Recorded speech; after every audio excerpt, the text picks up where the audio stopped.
Desde el comienzo de su ministerio público en la ciudad de Nazaret, Jesús fue tremendamente controversial. Es más, la gente de su propia comunidad, literalmente, trató de matarlo o de eliminarlo precisamente después que pronunció su primer mensaje público en la sinagoga local. ¿Qué les parece? Hermanos, la verdad siempre ha sido en contra de las tinieblas de este mundo, y las tinieblas de este mundo se han rebelado contra la verdad. Dice la Biblia, allí en Lucas capítulo 4, siguiendo la historia de lo que ocurrió, que a oír estas cosas, todos en la sinagoga, gente tan religiosa, ¿verdad?, se llenaron de ira, en vez de alegría y gozo, de oír al Rey de Reyes, al Hijo mismo de Dios, a la verdad revelada, encarnada. Se llenaron de ira y levantándose, le echaron fuera de la ciudad y le llevaron hasta la cumbre del monte sobre el cual estaba edificada la ciudad de ellos. ¿Para qué? Para despeñarle. Hermanos, dice más, él pasó por en medio de ellos y se fue. De alguna manera logró escaparse. No era su tiempo, el Señor tenía control del tiempo, ¿verdad, hermanos? Pero fíjense, irónicamente, ¿no? Es que estas cosas se repiten, a veces las tenemos delante de nosotros y no nos damos cuenta cómo el maligno, el mundo, está realmente en contra de la verdad de Dios, de la santidad de Dios, de las cosas que son para la eternidad, para el gozo eterno. Es algo tremendo lo que hace la ceguera espiritual en los hombres. Por eso no nos podemos frustrar al ver que las cosas que pasan hoy, sabemos que eso es lo normal. Y tenemos que confiar en el poder de Dios y en la gracia de Dios, que es la que puede cambiar a la gente. Bueno, irónicamente Jesús se hizo tremendamente popular, para que ustedes vean, entre la gente que vivían en la región de Galilea. Y a medida que empezó a circular esa fama, vamos a decir, o la noticia de sus milagros, de su poder en toda la zona, pues claro, la gente venía más y más a verle, a oírle, porque eso siempre es así. Ahora, en Lucas 5:1 dice que el gentío, mucha gente, ¿no?, se agolpaba sobre él para oír la palabra de Dios. Suena muy positivo, ¿verdad? Ay, qué bueno como la gente viene a oír. Pero ya sabemos que no todos oyen con el corazón, hermanos. Muchos oyen nada más que con estos oídos y no significa nada. Pero hay quien oye con el corazón, que recibe cada palabra, cada mensaje, lo recibe con una bendición tremenda. Bueno, ocurrió que un día la gente era tan numerosa y lo presionaron tanto que él tuvo que subirse a un bote que estaba allí a la orilla del mar, del agua, ¿no? Lo suficiente, o alejarse lo suficiente para poder seguir hablándole a la multitud. Fíjense si la gente seguían viniendo y si lo metían ya prácticamente en el agua. Ahora bien, en lugar de Jesús tomar esa ruta, vamos a decir populista, es decir, de explotar su fama, en lugar de Jesús usar la sabiduría esa convencional moderna que estamos viendo hoy, de decirle a la gente lo que la gente quiere oír y lo que atrae a la gente, ¿qué hizo Jesús? Enfatizó en las cosas, grandes verdades de Dios. Pero ¿saben qué, hermanos? Que hacían que su mensaje era muy, pero muy controversial. Ya ustedes ven que aquí no es cuestión de decir cosas lindas. No es cuestión de decir lo que le gusta oír a la gente. Eso es fácil, eso es fácil. Y cuando uno hace eso, uno atrae gente por todos lados. Fíjense los grupos carismáticos como atraen a millares de gente, hermano. Y fíjense si hipnotizan a esas personas, que esas personas muchos hasta venden sus propiedades y dan todo lo que tienen por esos ministerios. Algo que uno a veces no lo entiende, pero esa es la realidad del mundo de las tinieblas y del engaño. Si alguien no cree que el diablo engaña, no ha entendido nada de lo que hace este enemigo, que desde el principio desde las primeras páginas de las Escrituras, no han hecho más que saber engañar a la gente. Y claro que engaña a muchos. Pero bueno, allí estaba la verdad misma de Dios, hablando, predicando. Y claro que la gente sí venía a explorar, a conocer, ¿no? Pero para el tiempo en que ya, vamos a decir, las multitudes alcanzaron esa parte, ese punto climático, vamos a decir, él predicaba un mensaje que más bien le causaba una oposición abierta. ¿Qué les parece, hermano? Fíjense que el mensaje era tan ofensivo. Esto para que entiendan que el predicador sí tiene que saber hablar, pero el predicador no está para decir cositas lindas nada más. Jesús decía un mensaje tan ofensivo en su contenido que las multitudes empezaron a hacer ¿qué? Alejarse. Y él predicando y la gente yéndose. Pues no es fácil ver a alguien que se para cuando uno va a predicar y se va. Y yo he visto esto, hermano. Eso no es fácil porque el predicador lo siente. Si yo lo he sentido por uno, por dos que lo han hecho, cuánto más Jesús, que haber gente, pero en grandes cantidades, cuando Él mismo es la verdad, predicando. Pero así lo hicieron. Se alejaron, quedándose solo con los discípulos, con unos pocos. Ahí está, en Juan capítulo 6, 66, si alguno quiere acordarse, acuérdese del 666. Busca Juan 666, no, 666, para que ustedes vean si no es verdad. Pero bueno, entre los que pertenecieron a Él, estaban allí estos 12, a quienes personalmente Él había llamado, los había escogido, designado, no solo para que los representaran a Él, ¿no?, sino también para que llevaran el desarrollo del Evangelio, fueran los líderes de la iglesia primitiva que iba a formarse, y también los escritores del Nuevo Testamento, de las Escrituras. Bueno, eran 12 hombres, pero hermanos, eran 12 hombres, y este es el punto que tenemos que entender, que eran 12 hombres comunes, corrientes, sin nada excepcional. Es decir, que para la estrategia de Cristo, para adelantar su reino, algo tan glorioso, tan grande, el Señor escogió a 12 hombres muy comunes, muy simples, llenos de defectos, hombres de no muchos estudios. Es decir, no buscó los mejores entre las multitudes, ¿no? Decidió trabajar a través de, sí, la disponibilidad de estos hombres, de estos pocos, con toda la falta, porque miren que tenía falta, y vamos a comenzar a ver esto con el tiempo, que vamos a hablar sobre las faltas de estos hombres y aprender nosotros para llevar su agenda, mis queridos hermanos. Él nos cogió, fíjense que no buscó a gente del ejército militar para conquistar, nos cogió los mejores políticos, no buscó entre los mejores religiosos. Así que desde una perspectiva humana, hermanos, el futuro de la iglesia, el éxito de la iglesia iba a depender de unos cuantos hombres defectuosos, comunes, corrientes. ¿Qué les parece a ustedes? Eran los discípulos de Jesucristo. Y quiero que sepan que si ellos fallaban, no había un plan B, ese era el plan del Señor. Ese era el plan del Señor. Miren lo que dice el Señor, porque ¿cuál era la estrategia que Jesús usó?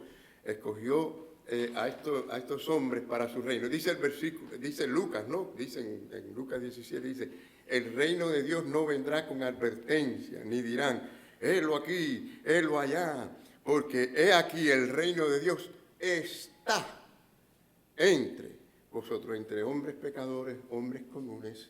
Allí se hace el reino de Dios. Esa es la grandeza. Y el avance del reino no es, hay un corrito que lo dice, y ustedes se van a acordar, vamos a decir, los de la guardia vieja, ¿no? Como decimos, en Zacarías 4:6 dice que no con ejército,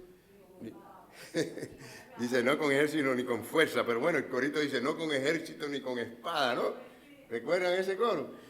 Sino con su Santo Espíritu. ¿Cuántos lo recuerdan ese corito? Hermano, hace años, tantos años. Tenemos que cantar ese corito, ¿no? Buscarlo por ahí, no con ejército, no con espada, sino con sus santos. Bueno, de Zacarías 4:6. Las cosas de Dios no son así, hermanos. No es con fuerza humana, ni con habilidades humanas, ni ningún tipo de maquinaciones de hombre. Dice aquí, no con ejército, no con fuerza, sino con mi espíritu, ha dicho Jehová de los ejércitos. Así es que se hace la obra de Dios, hermano. Y usted no avanza sino con el poder del Espíritu Santo. La carne no hace nada bueno.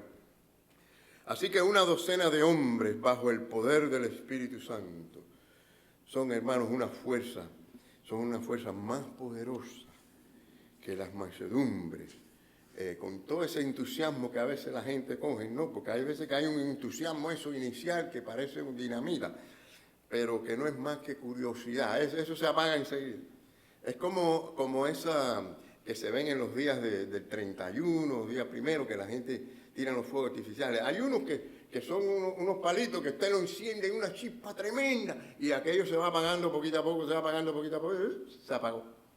Bueno, así son algunos, así es el entusiasmo de alguna gente con las cosas de Dios. Un entusiasmo tremendo, quieren estar en todo, pero luego, nada, esta gente venían buscando sanidad, buscando alimentación, buscando a ver qué había para ellos, ¿no?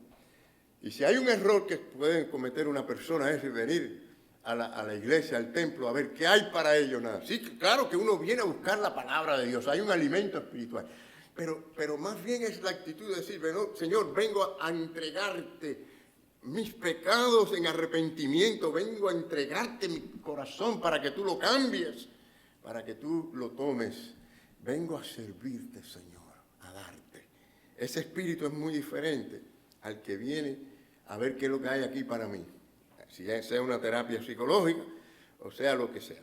Entonces, hermanos, Cristo personalmente escogió a estos 12 hombres y los escogió Él, no ellos a Jesucristo. Ustedes saben que lo dice Juan 15:16. Ahora, hay 4 fases del llamado de Dios a estos discípulos, aunque nos vamos realmente a enfocar nuestro estudio, ¿no? En varios domingos, aunque hagamos algunas pausas, pero vamos a basarnos más bien en la tercera fase. Pero bueno, estas son las fases. La primera es, claro, el llamado a conversión. El llamado a conversión. Este es cuando el Señor los llama internamente. Hermanos, el llamado a la salvación es así. No es este llamado que se oye con los oídos físicos. Sí, se hace ese llamado, pero el que Dios hace con el Espíritu Santo hacia el corazón, hacia adentro del hombre, ese es el que cuenta, ese es el que cambia al hombre. El hombre puede estar sentado en la iglesia todos los domingos oyendo sermones, y nada lo cambia, a menos que el Espíritu de Dios le hable a su corazón. Entonces hay una vida en Cristo, hay una manera de ver las cosas diferentes, comienza a relacionarse con Dios porque tiene vida para con Dios. Es decir, se relaciona ahora, ve, oye y siente por las cosas del Señor, las cosas espirituales. Dice la palabra misma que las cosas del Espíritu se disciernen por el Espíritu, no es espiritual. Entonces, bueno, aquí es cuando se le habla al corazón. Recibimos entonces esa fe que es un don, que dice la palabra que es un regalo de Dios. No es la fe carnal del hombre, es el que dice no es de vosotros, pues es don de Dios. Es por medio de la fe, no es de vosotros, es don de Dios, el Señor lo da por medio de ese llamado interno. Entonces ellos se convierten en ser discípulos en ese llamado. Si ustedes recuerdan, el Nuevo Testamento, hermano, fue impresionante, porque el Señor no le estuvo predicando individualmente a cada uno un sermón, 2 o 3 palabras. Fíjense si el llamado interno es poderoso, que con decirle a uno, tú sígueme, ven y sígame, era suficiente, sin explicación. Hombres que no eran fáciles de convencer, que después nos damos cuenta que eran difíciles. Pero el poder de la palabra de Cristo, cuando toca el alma, cuando toca el corazón, llama. Y este es lo que hizo el Señor cuando los llamó internamente. Así que si usted es un discípulo, usted no es uno que en término pasado, porque déjenme decirle, la palabra discípulo significa uno que sigue y aprende y aplica de su maestro. ¿Entiende? Este era el concepto de discípulo. En aquel tiempo. O sea, la idea aquí no es que usted aprendió en el pasado, usted siguió en el pasado. No, si usted es un discípulo de Cristo, usted en término presente está siguiendo, oyendo, aprendiendo y aplicando las verdades de Jesucristo. ¿Es usted un discípulo del Señor? Es uno que escucha, es uno que aprende, es uno que sigue a Cristo. Eso es un discípulo del Señor. Entonces, en esta etapa, a pesar de que ellos fueron salvos y se convirtieron en discípulos, ellos seguían con sus trabajos seculares. Pero aquí viene la segunda fase. ¿Cuál es? Es el llamado al ministerio. Bueno, en Lucas 5 se describe el hecho, vamos a decir, en detalles, ¿no? Y esta fue la ocasión cuando Jesús se alejó de la orilla del mar para escaparse de la multitud, la gente. Es decir, que después que Jesús enseñó o terminó de enseñar, Él le dijo a Pedro, Pedro, navega mar adentro. Fíjate, ellos eran pescadores y conocían mucho de esto, y lo que Cristo le va a decir ahora no tiene sentido para el pescador de aquel tiempo. El pescador de hoy moderno tiene manera de pescar en aguas profundas, con varas electrónicas, para que los tiburones no hagan presa de su pez, que están cogiendo allá abajo a 2000 pies. Pero fíjense que en aquel tiempo la pesca era con redes, se pescaba en aguas no profundas. Pero todo tiene un propósito, porque el Señor le dice, vamos al mar adentro, a las profundidades de las aguas. Pedro se habrá quedado con la boca abierta, ¿no? Le dice que navegue a mar adentro y que echara la red. Bueno, así lo hizo Pedro, aun cuando no era lo lógico, porque primero que nada era en mediodía, y los pescadores aquellos pescaban más bien en la tarde, en la noche, que las aguas estaban menos calientes y los peces subían, ¿no?, más a la superficie para alimentarse. Entonces, viendo todo esto, fíjense que Pedro estaba ya exhausto. Y el Señor quiso que llegara a ese punto, ¿no?, que él mismo reconociera que estaba en una situación imposible. Pero vamos a ver que el punto era obedecer lo que Cristo dijo. Miren, y esto se relaciona con el Evangelio, cómo nosotros tenemos que vivir en este mundo. Es mar adentro, en lugares difíciles, cuando las cosas parecen imposibles, es el obedecer la palabra del Señor lo que importa. Miren, Lucas 5:5 dice, maestro, toda la noche hemos estado trabajando. ¿Y qué? Nada, ni un pecadito, ni un ronquito. No hemos cogido nada, ¿no? Así me ha pasado a mí 1.000.000 de veces y no he ido mar adentro. Miren eso. Mas en tu palabra echaré la red. Esta es la parte que cuenta. Que Pedro dijo, Señor, de verdad que esto parece... Él no se rindió, él no dijo, aquí va, ya no puedo más, ya es demasiado ya, mucho tiempo y no veo resultados. ¿Cuánta gente no enseguida se quitan, se van? Pero Pedro dijo, no, yo voy a seguir porque el Señor me dijo que lo hiciera. Eso es importante. O sea, Pedro metió la pata, ya sabemos, otras veces, ¿no? Pero no siempre la metió. Mira, aquí está haciendo algo bueno. Dice, Señor, mas en tu palabra echaré la red. Oye, eso se merece un gran amén ahí. Y nosotros tenemos que hacer lo mismo. Señor, tú lo dices y yo lo hago. Yo lo voy a hacer, Señor, te voy a obedecer. Hermanos, contra esa oposición, contra lo ilógico, vamos a decir, procedió por la fe en la palabra de Jesús. Ahora, yo les pregunto, ¿no es siempre así la fe? ¿No es siempre así la fe? ¿No fue así la fe de Noé? ¿Qué hizo Noé? Dios le pidió que hiciera algo imposible, un barco inmenso, y que creyera en algo que él nunca había visto. ¿No fue así con Abraham, hermanos? ¿Qué fue lo que Dios le pidió a Abraham? Que sacrificara a su hijo. Yo los veo a ustedes bien atentos, eso me gusta.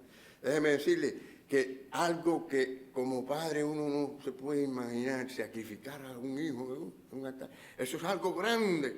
Y por fe Abraham hizo eso. Hermanos, siempre la verdadera fe es así. Y cuando vemos, por ejemplo, a Moisés tenía que cruzar el mar. Dios le dijo que lo hiciera. hasta que él no puso su fe allí y levantó aquella vara, el mar empezó entonces a abrirse. Bueno, ¿y qué creen de Josué con Jericó y los muros de Jericó? Hermano, tremenda experiencia.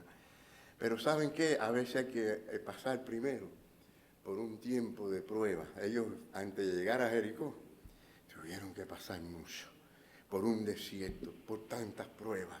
Hermanos, a veces no entendemos eso, no tenemos la paciencia para esperar que el Señor haga su bendición.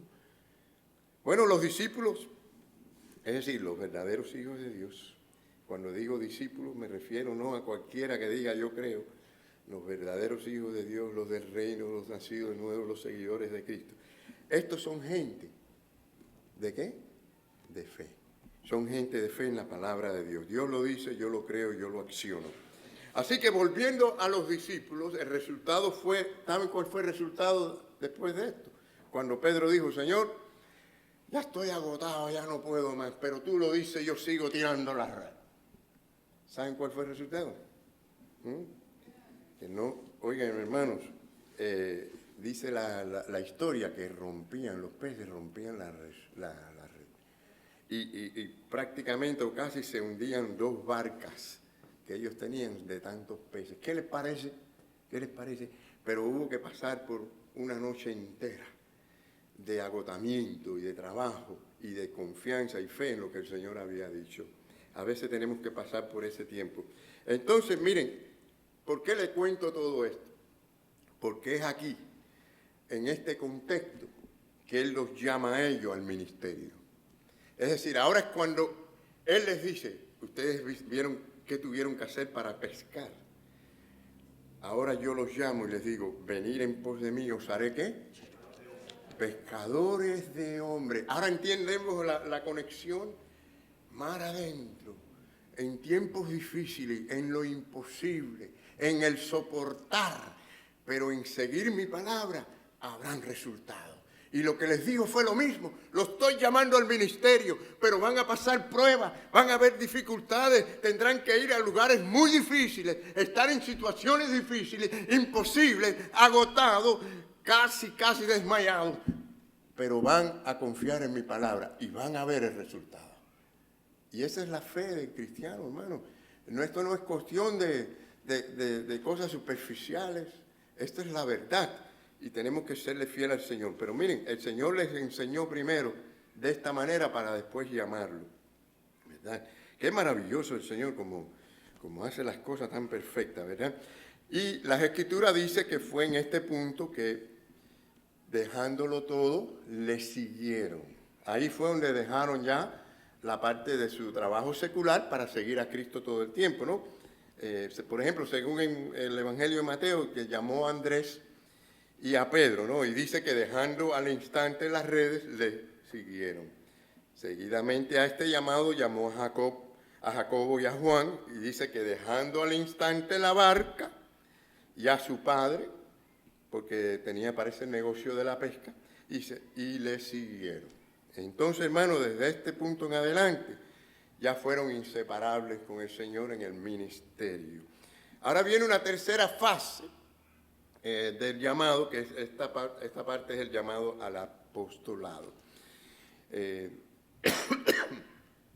Esta fue, hermano, a esta altura, es cuando Jesús nombra a 12 hombres en particular para que fueran sus apóstoles. Y hubo luego vamos a volver ahí porque realmente toda la serie va a ser basada en esta parte, ¿no? Pero hubo una cuarta fase y es el llamado, mis queridos hermanos, que vino después de la resurrección, el llamado de ir al mundo y predicar el Evangelio, la gran comisión, vamos a decir. Entonces, esto era primeramente un llamado a llevar el Evangelio globalmente, a todas las naciones, ya no limitada a los judíos, sino al mundo entero. Es a tener un concepto global de las misiones, ¿no? Así que solamente sabemos del apóstol Juan que dice que llegó a ser anciano porque los demás, por seguir este mandato, fueron mártires. Así que era un llamado a llevar el Evangelio al mundo, pero era un llamado a ser mártires. Juan, pues sabemos que llegó a ser anciano, estuvo preso en la isla de Patmos, escribió allí el libro de Apocalipsis, etcétera, pero de todas maneras sufrió persecución. En fin, a pesar de todos los obstáculos, ellos triunfaron porque confiaron en el mandato de Jesucristo y salieron a llevarlo a cabo. Entonces, vemos después el asunto del tiempo. En Lucas 6:12 dice, en aquellos días, ¿qué días eran estos? Bueno, ya eran días de hostilidad contra Jesús. Quiere decir que ya los líderes religiosos tenían un odio tremendo contra el Señor, estaban ya preparándose para buscar cómo eliminarlo. Se oponían a todo, hermanos. Se oponían a todo cuando sanó, por ejemplo, aquel paralítico, ¿se acuerdan? Y le sanó, pero también le perdonó sus pecados. Pues se opusieron porque dudaban de la autoridad de Jesucristo para perdonar los pecados. Se opusieron, por ejemplo, al ver a Cristo comer y beber con cobradores de impuestos. Se opusieron, por ejemplo, también cuando se les permitió que los discípulos arrancaran espigas y comieran en el día de reposo.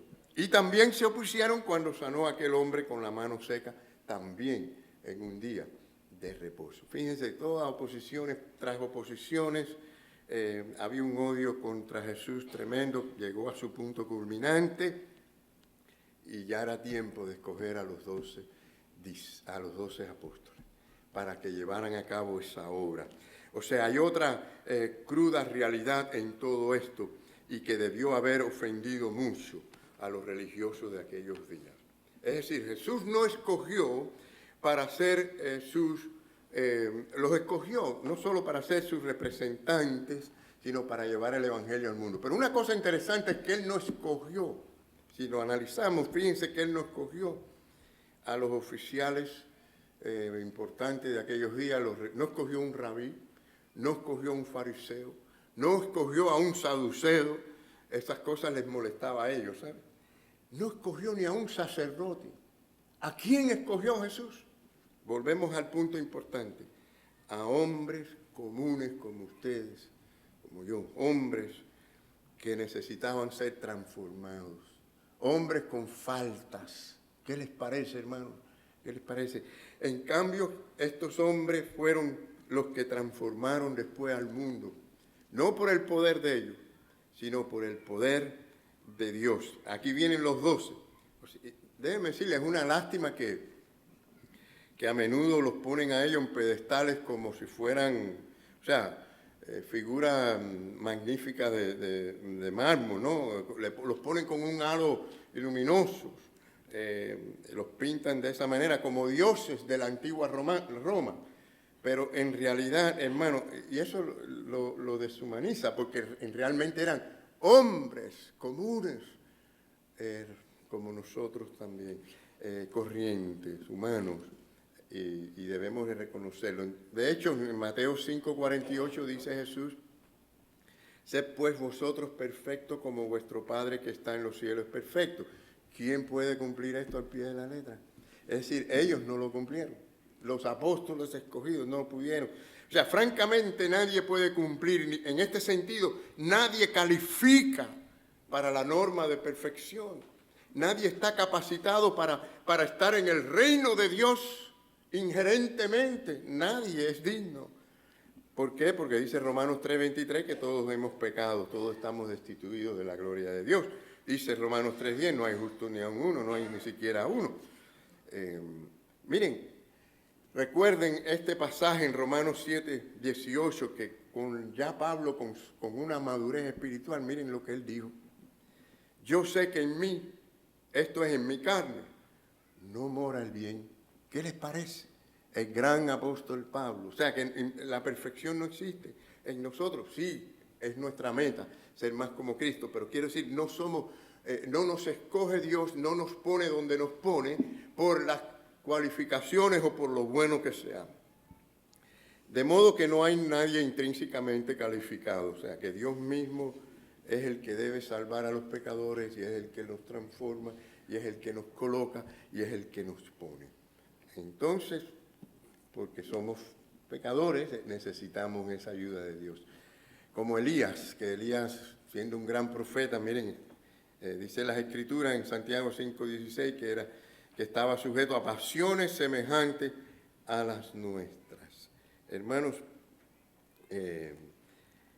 no es la habilidad nuestra, no es la capacidad que tengamos, sino lo que Dios puede hacer en nuestras vidas mientras estamos aquí.